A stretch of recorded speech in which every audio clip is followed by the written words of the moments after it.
findings mean that the dose-response curve, in other words, the shape of the dose-response curve is not a straight line all the way down. And these graphs are taken mainly from the material I'm showing you. And this is extremely important because all the data at high doses, you see, was on the flat part of the curve. That means a small increase in dose produced very little extra effect. And as long as you're way up on this curve, way, way up, then you will never find the tiny part of the dose where you have very small amounts. And this is taken from our paper published in the International Journal of Health Services, which, by the way, is published in your department at Johns Hopkins University. And in this paper, you see that if you go across the nation and take the 9 census regions and use the announced radioactive releases from nuclear reactors and plot them out, it's not a straight line. And that, in other words, shows that we grossly underestimated it by using that slope rather than this slope. And the nature of this curve is such that if you decrease it by 10, the risk per millirad goes up tenfold. If you go down another 10, the risk keeps going up. And therefore, we have a strange situation that the weaker the radiation intensity is, the more deadly it is. And nobody anticipated this. And present radiation standards do not believe in this and have not accepted this because it goes against the existing regulations which govern all uses of radiation everywhere, and nobody wants to touch this. Although the Beer Committee of the National Academy called attention to it years ago in the earlier report, Beer 3, and so we now find that we have a situation where we have far greater health effects than we ever thought. Moreover, we can tie this directly to strontium-90 specifically because here we have a relationship which shows the link between low birth weight and strontium-90. And this is human data, not extrapolated from high doses. This was gathered by the AEC during their early years where they gathered skeletons from all over the world that you publicized. And then you see that the number of babies born underweight in New York State is perfectly correlated with an extremely, incredibly high correlation coefficient of 0.96, which is totally unbelievable. I mean, it's just unbelievable that any experiment in the environment can give such a correlation. And that is the nature of this enormous tragedy that we're faced because of the nature of secrecy. So the following point I need to make is that we are in a situation where, unfortunately, our government had to deceive the public in order to be able to continue the bomb testing.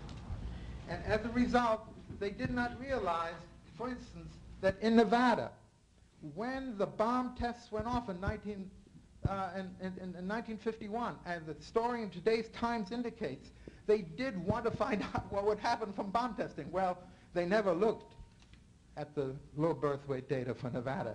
When you see this giant peak here, which only comes back down to the rest of the United States after the end of atmospheric surface testing, then you see that we have a far greater problem from chronic radiation than anyone had expected, especially since all standards have until now been set essentially only on cancer and not on other conditions that involve the immune system, because the strontium-90 goes to the immune system where the beta rays reach and destroy the progenitors of all the blood cells and therefore lead to children that are born immature whose future is impaired because low birth weight is associated with learning difficulties, with neurological damage, with immune system damage, and we have created a generation of children that are now born underweight. We see the first peak that I just showed you in the previous slide here, and now we see the tragic rise, which in New York in recent years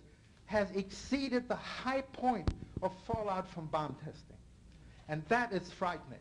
It followed some accidents at the Indian Point plant, which released low levels perfectly within present guidelines that caused, apparently, strontium-90 damage to the mother's immune system, which causes her to reject the fetus as a foreign object.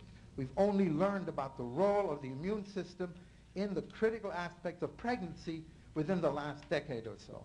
And so you can see it was the inadequacy of our knowledge that was so tragic because so much of it was concealed. Unfortunately, the concealment still seems to be going on, and this is one thing that I'm recommending your committee to investigate. Namely, the National Cancer Institute did a study in 1990 which was so arranged and the methodology used in such a way that it was practically guaranteed to find no effects around 62 nuclear facilities.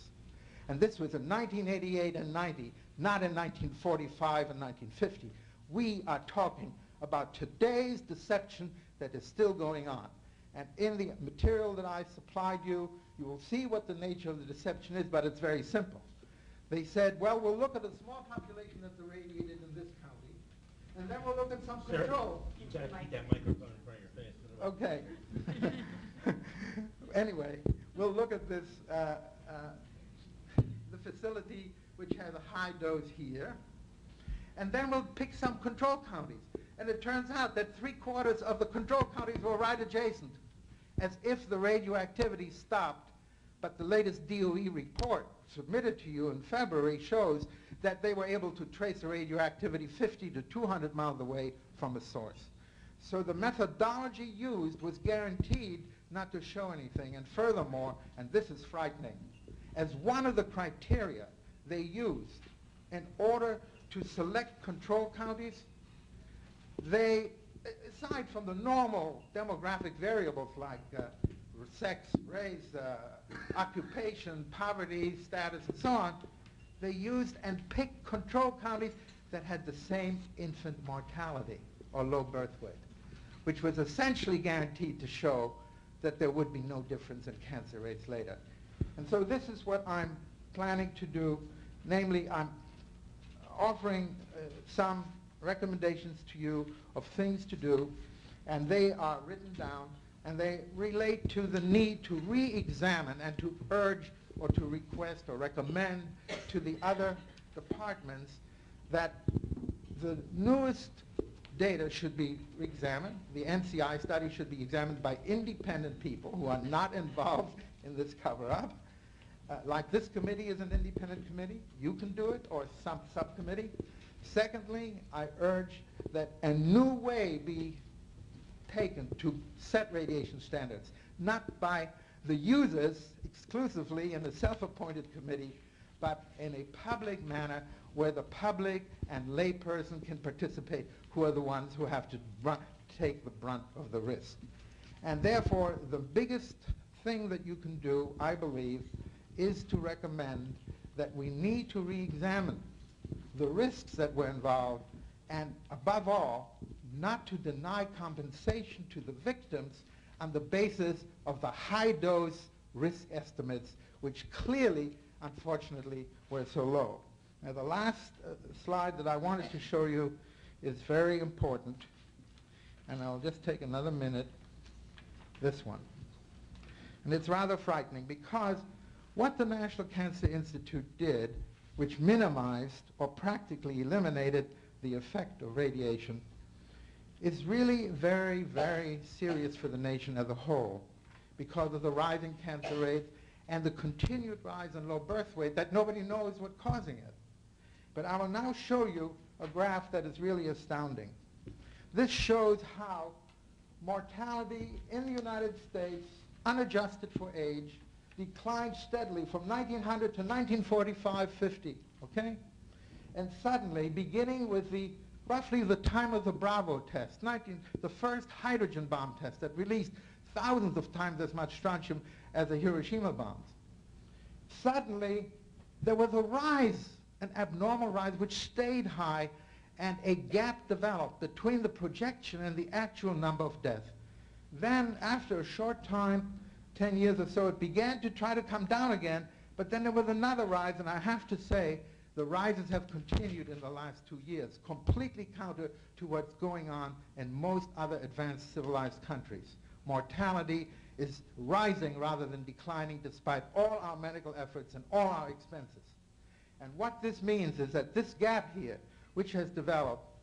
By 1993, this gap represents 15.6 million people who died prematurely. Thank you very much.